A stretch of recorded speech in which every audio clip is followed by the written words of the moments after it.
U.S. and Israel are making gains in Iran, including a strike on Iran's nuclear facilities by Israel just late yesterday.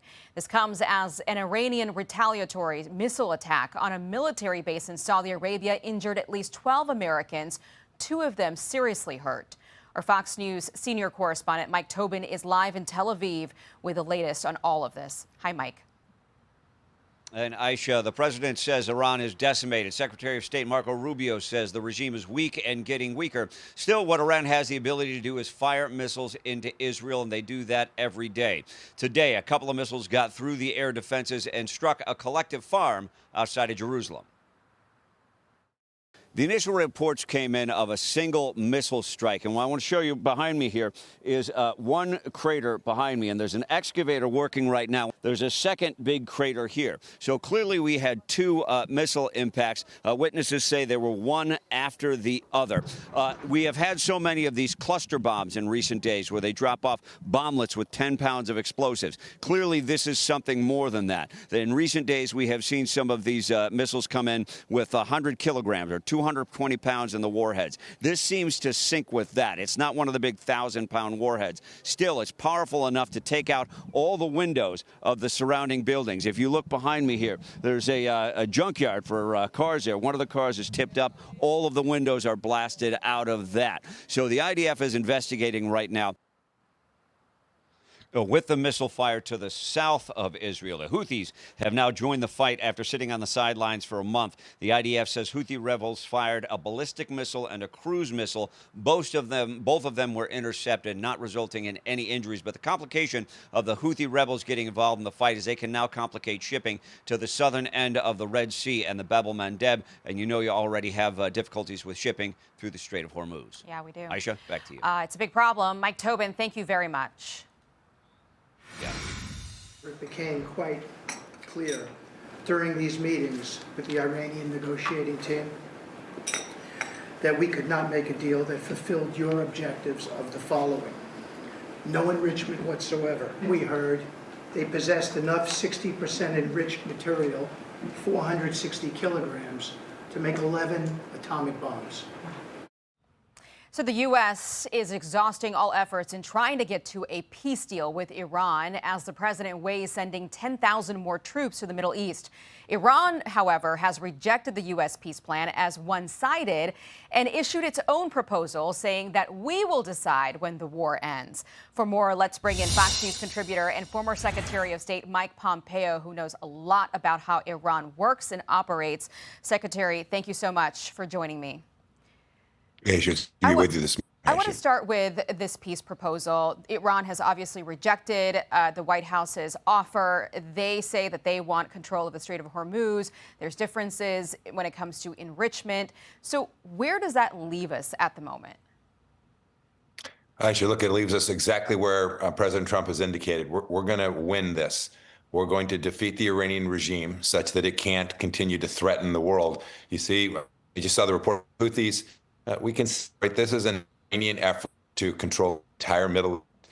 They're doing this for decades with their proxies, building out a missile program that can now strike good parts of Europe. And this ends when the Iranians concluded that they're no longer going to try to hold hostage the rest of the world in the way that they have for all these decades. And President Trump should be commended not only for his commitment to achieve that, our military has performed excellently, as has the Israeli military, to continue to take down risk. And this is going to take more work. There's more risk has to be taken down, and only then can we come to an arrangement with the Iranians that allow the world to do what it needs, be safe and secure from the threat from this crazy regime sitting in Tehran. You know, we have been doing a good job when it comes to the military front, taking out a lot of their ships and weapons. I want to play a soundbite, though, from Senator John Kennedy, a Republican, as talk kind of increases about potentially sending in boots on the ground. This is John Kennedy saying, I don't know if that's a good idea. Watch. Do you foresee boots on the ground? I don't know. I hope not. I think we've accomplished our objectives. In Iran, we've destroyed the infrastructure of the Revolutionary Guard. That was why we went in. And as far as I'm concerned, it's time to get out. And the U.S. Central Command just tweeted about an hour ago that U.S. sailors and Marines aboard USS Tripoli just arrived in the U.S. Central Command area of responsibility. And this includes 3,500 sailors and Marines on top of the transport and strike fighter aircraft, as well as the amphibious assault and tactical assets. You don't move things like that into place unless you're planning on using them, right? Look, I think that's right. But you also move them there for security and defensive purposes to keep our troops safe that are in the region. So there's lots of radar systems, counter-air systems that are being moved into place as well. But you do move it there for a purpose of leverage and negotiation. Mr. Witkoff's position is much stronger when there's a bunch of Marines sitting on your doorstep. There are multiple purposes to our military used. And, I respect Senator Kennedy an enormous amount, but we're not there yet. This is not time to pull back.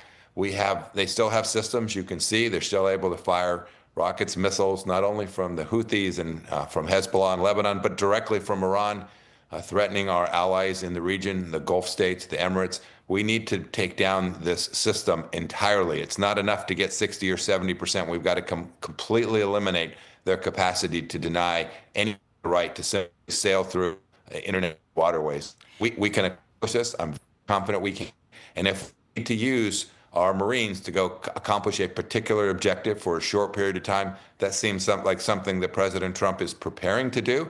And the Iranians ought to understand that the United States can execute that in a way that is unimaginable to them.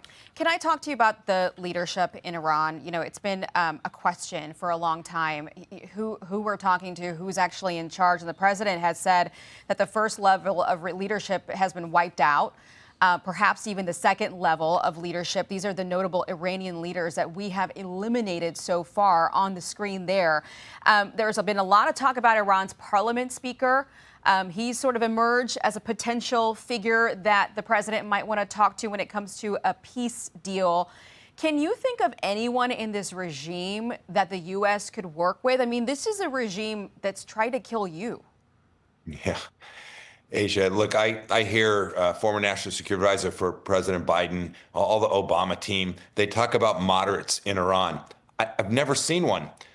It's just a series of radicals who believe in the return of the 12th Imam. These are not rational Western civilizational believers. They are jihadists with a theocratic bent.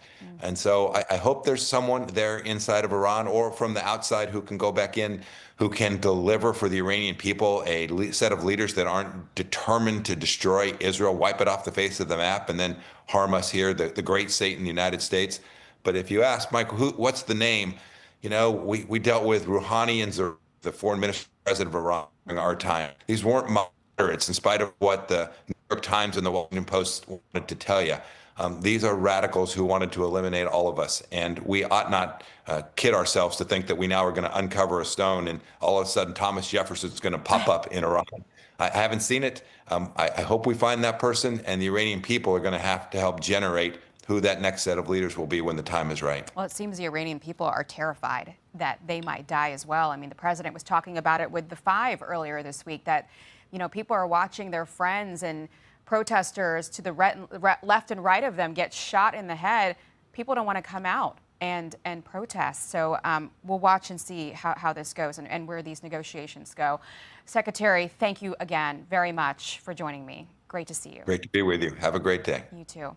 Hey everyone, I'm Emily Campagno. Catch me and my co-hosts Harris Faulkner and Kaylee McEnany on Outnumbered every weekday at 12 p.m. Eastern, or set your DVR. Also, don't forget to subscribe to the Fox News YouTube page for daily highlights.